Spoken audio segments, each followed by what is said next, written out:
قال الله تعالى: إن الله لا يستحيي أن يضرب مثلا ما بعوضة فما فوقها.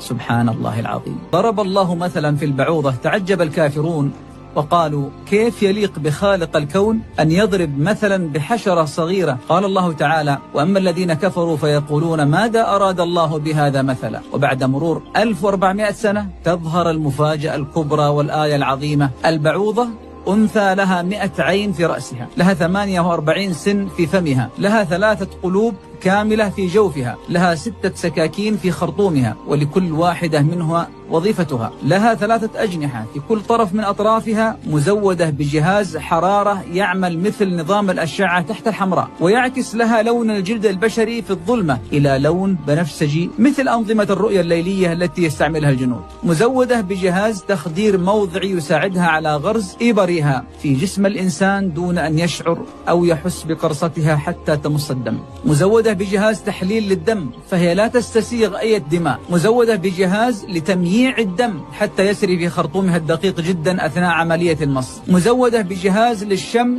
تستطيع من خلاله شم رائحة عرق الإنسان من مسافة 60 متر. وأغرب من هذا كله فإن العلم الحديث اكتشف أن هناك حشرة صغيرة جدا تعيش فوق ظهر البعوضة لا ترى إلا بالمجهر. قال الله تعالى: إن الله لا يستحيي أن يضرب مثلا ما بعوضة فما فوقها.